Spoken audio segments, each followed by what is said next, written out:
రేవంత్ అన్న మీరు సూపర్. గద్దర్ అవార్డులపై చిత్ర పరిశ్రమ ప్రశంసలు. 14 ఏళ్ల తర్వాత వేడుక సక్సెస్. గతంలో చిత్ర పరిశ్రమతో రిస్క్ చేయని ముగ్గురు సీఎంలు. దేనికైనా రెడీ అంటూ సంప్రదాయాన్ని ప్రారంభించిన సీఎం రేవంత్. పక్కా ప్లానింగ్తో అవార్డుల వేడుక సక్సెస్. తెలంగాణ బాటలో ఏపీ దారి చూపిన రేవంత్. రిస్క్తో ఫుట్బాల్ ఆడి అసాధ్యాన్ని సుసాధ్యం చేసే డైనమిక్ లీడర్. 2 రాష్ట్రాలుగా విడిపోయిన తెలుగు సినిమాలకు అవార్డులు ఎలా ఇస్తారు? అసలు సినిమా అవార్డులకు గద్దర్ అవార్డులు పెట్టడం ఏంటి? ఇది సాధ్యమవుతుందా అంటూ ముందు నుండి సన్నాయి నొక్కులు నొక్కిన వారు, విమర్శలు చేసిన వారు, శాపనార్థాలు పెట్టిన వారంతా విస్తుపోయేలా, ఆశ్చర్యపడేలా తెలంగాణ ప్రభుత్వం గద్దర్ అవార్డులు ప్రకటించి వేడుక నిర్వహించి సత్తా చూపించింది.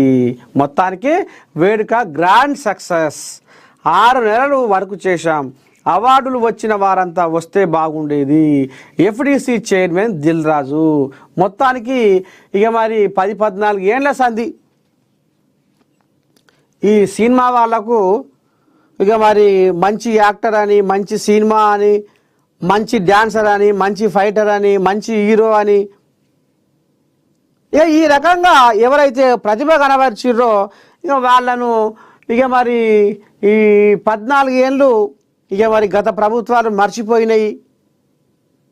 ఇప్పుడు ఇక మరి రేవంత్ సర్కారు వచ్చినాక ఇప్పుడు వన్నెదప్పి చిన్నపోయిన చిత్ర పరిశ్రమకు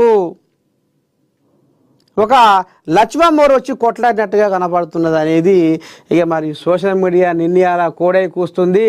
మొత్తానికి చిత్ర పరిశ్రమలో ఇక మరి పెద్ద రిస్క్తోనే ఇక మరి అయినా ఇక మరి అసాధ్యాన్ని సుసాధ్యం చేసుకొని ఇక మరి ఇక ఉత్తమ ప్రతిభావంతులకు ఇక మరి రేవంత్ సర్కారు అవార్డులు ఇవ్వడం అనేది కూడా ఇప్పుడు ఇక ఆ నోట ఈ నోట సినిమా రంగంలో, సినిమా పరిశ్రమలో ఈ నోట ఆ నోట మొయ్యిన మోతమవుతుంది రేవంత్ అన్న పేరు. రేవంతమన్నా నీకు హ్యాట్సప్, రేవంతమన్నా నీకు దండాలు, రేవంతమన్నా నీకు పద్ధతి, నీ ధైర్యాన్ని మేము మెచ్చినాం అనేది కూడా ఇక సినిమాలో ఉన్నటువంటి పెద్ద పెద్ద ప్రముఖులు పెద్ద మనిషిని ఇక పొగుడుతా ఉర్రాట. మొత్తానికి